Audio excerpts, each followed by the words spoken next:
పాపం పండిన వేళ పాపం చేసిన వాళ్ళకి ప్రకృతి కూడా ఎదురు తిరుగుతుందా? అది కూడా జస్ట్ ఎన్నికలకు కొద్ది రోజుల ముందు. అంటే తెలంగాణలో చోటు చేసుకున్న తాజా పరిణామాల నేపథ్యంలో అవునన్న ఓ చర్చ అయితే పొలిటికల్ సర్కిల్లో వాడి వేడిగా నడుస్తుంది. లక్షలాది కోట్లతో కేసీఆర్ సర్కార్ ప్రతిష్టాత్మకంగా నిర్మించిన కాళేశ్వరం ప్రాజెక్టుకు సంబంధించిన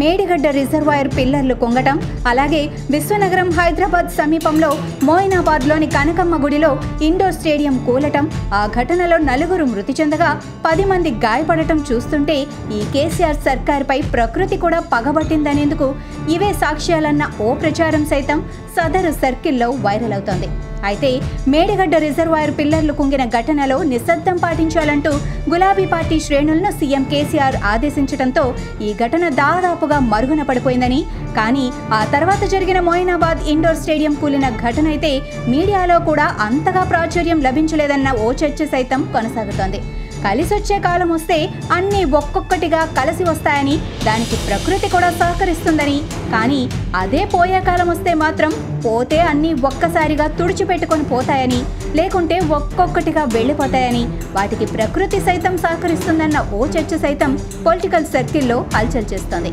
ఇక 9 ఏళ్ల పాలనలో కేసీఆర్ సర్కార్ వ్యవహార శైలిపై ఓవైపు ప్రజల్లో తీవ్ర వ్యతిరేకత వ్యక్తమవుతుంటే, మరోవైపు హస్తం పార్టీ వైపు ఓటర్లంతా మొగ్గు చూపుతున్నారని ఇప్పటికే పలు సర్వేలు స్పష్టం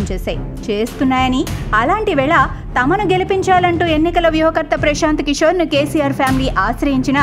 జనం నాడి గమనించి సమయం దాటిపోయింది మిత్రమా అంటూ ఆయన వెనకడుగు వేయటమే కాకుండా కనీసం ముఖ్య స్థానాల్లో గెలుపు కోసం దృష్టి కేంద్రీకరించాలని సదరు ఫ్యామిలీకి సూచించినట్లు ఓ ప్రచారం అయితే అటు మీడియాలో ఇటు సోషల్ మీడియాలో వైరల్ అవుతుందని సదరు సర్కిల్లో ఓ ప్రచారం కొనసాగుతోంది. ఇక ఈ 9 ఏళ్ల కేసీఆర్ పాలనలో చోటు చేసుకున్న వరుస పరిణామాలను ఓసారి నెమరేసుకుంటే, నీళ్లు, నిధులు, నియామకాలు అంటూ తెచ్చుకున్న ప్రత్యేక తెలంగాణ రాష్ట్రంలో ఉద్యమంలో భాగంగా ఆత్మాహుతి చేసుకున్న అమరవీరుల కుటుంబాలను ఈ సర్కార్ పట్టించుకోకపోవటం, దశాబ్దాల తెలంగాణ ఉద్యమంతో నేరుగా సంబంధం ఉన్న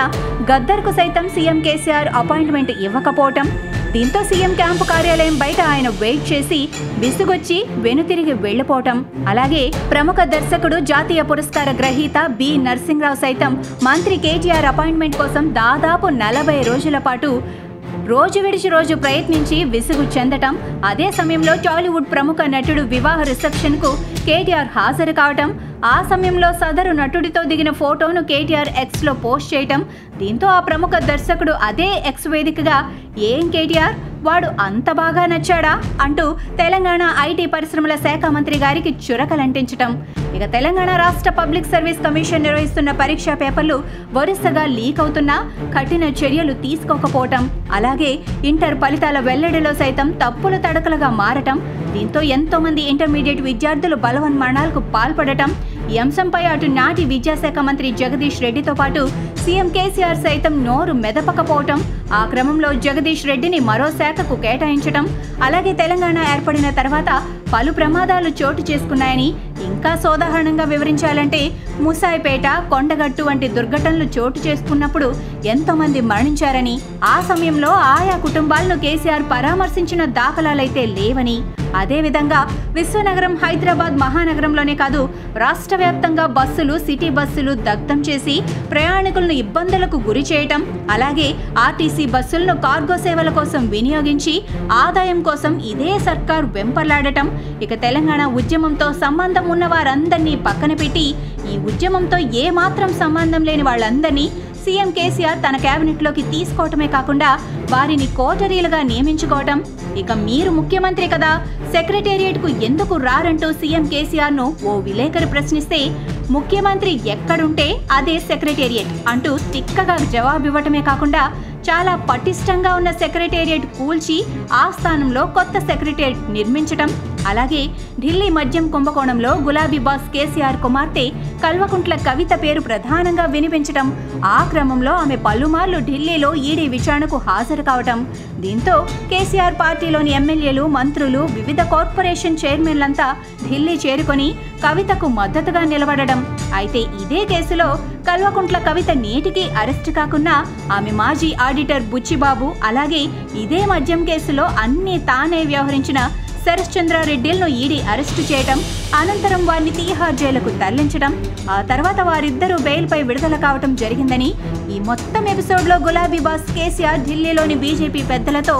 మాకు మీరు మీకు మేము అన్నట్లుగా లాలూచీ పడ్డారన్న ఓ ప్రచారమైతే తెలంగాణలో మస్తుగా నడుస్తోంది అని, తెల్లవారి లెగిస్తే కేసీఆర్ ఫ్యామిలీ జై తెలంగాణ అంటారని, కానీ మెగా కృష్ణారెడ్డి ఆంధ్రవాడని, అలాంటి ఆయనకు పలు ప్రాజెక్టులు కట్టబెట్టిన ఘనత ఈ కేసీఆర్ అండ్ కోకే దక్కుతోందని, అయితే ముచ్చటగా మూడోసారి అధికారం అందుకోవాలంటూ కారు పార్టీ అధినేత కేసీఆర్తో పాటు ఆయన ఫ్యామిలీ వ్యూహాత్మకంగా అడుగులు వేస్తోందని, ఆ క్రమంలో అధికార యోగం కోసం ఏపీ సీఎం వైఎస్ జగన్ గారి ఆస్థాన స్వామీజీ విశాఖపట్నంకు చెందిన శారదా పీఠాధిపతి స్వామి స్వరూపానందేంద్ర స్వామి వారి చేతుల మీదుగా కేసీఆర్ ఫ్యామిలీ రాజశ్యామల యాగం చేయటం, ఇక ఎన్నికల ప్రచారంలో భాగంగా అన్ని ప్రచార సాధనాలను వినియోగించుకుంటూ ఈ కేసీఆర్ సర్కార్ తనదైన శైలిలో దూసుకుపోతుందని పొలిటికల్ సర్కిల్లో ఓ చర్చ హాట్గా నడుస్తోంది. అయితే ఈ మొత్తం ఎపిసోడ్లో కేసీఆర్ సర్కార్పై ప్రజల్లో ఇంత తీవ్రత వ్యతిరేకత ఉన్నా పోలింగ్ తేదీ అంటే నవంబర్ 30వ తేదీన ఓటరు మనస్సులో ఏముంది అనేది ఈవీఎంలో నిక్షిప్తమై డిసెంబర్ 3వ తేదీన ఓట్ల లెక్కింపు ద్వారా వారి తీర్పు బహిర్గతం కానుందని, మరి ఏ పార్టీని విజయలక్ష్మి వరిస్తుంది అంటే మాత్రం డిసెంబర్ 3వ తేదీ ఆదివారం వరకు ఆగక తప్పదన్న చర్చ సైతం సదరు సర్కిల్లో నడుస్తోంది.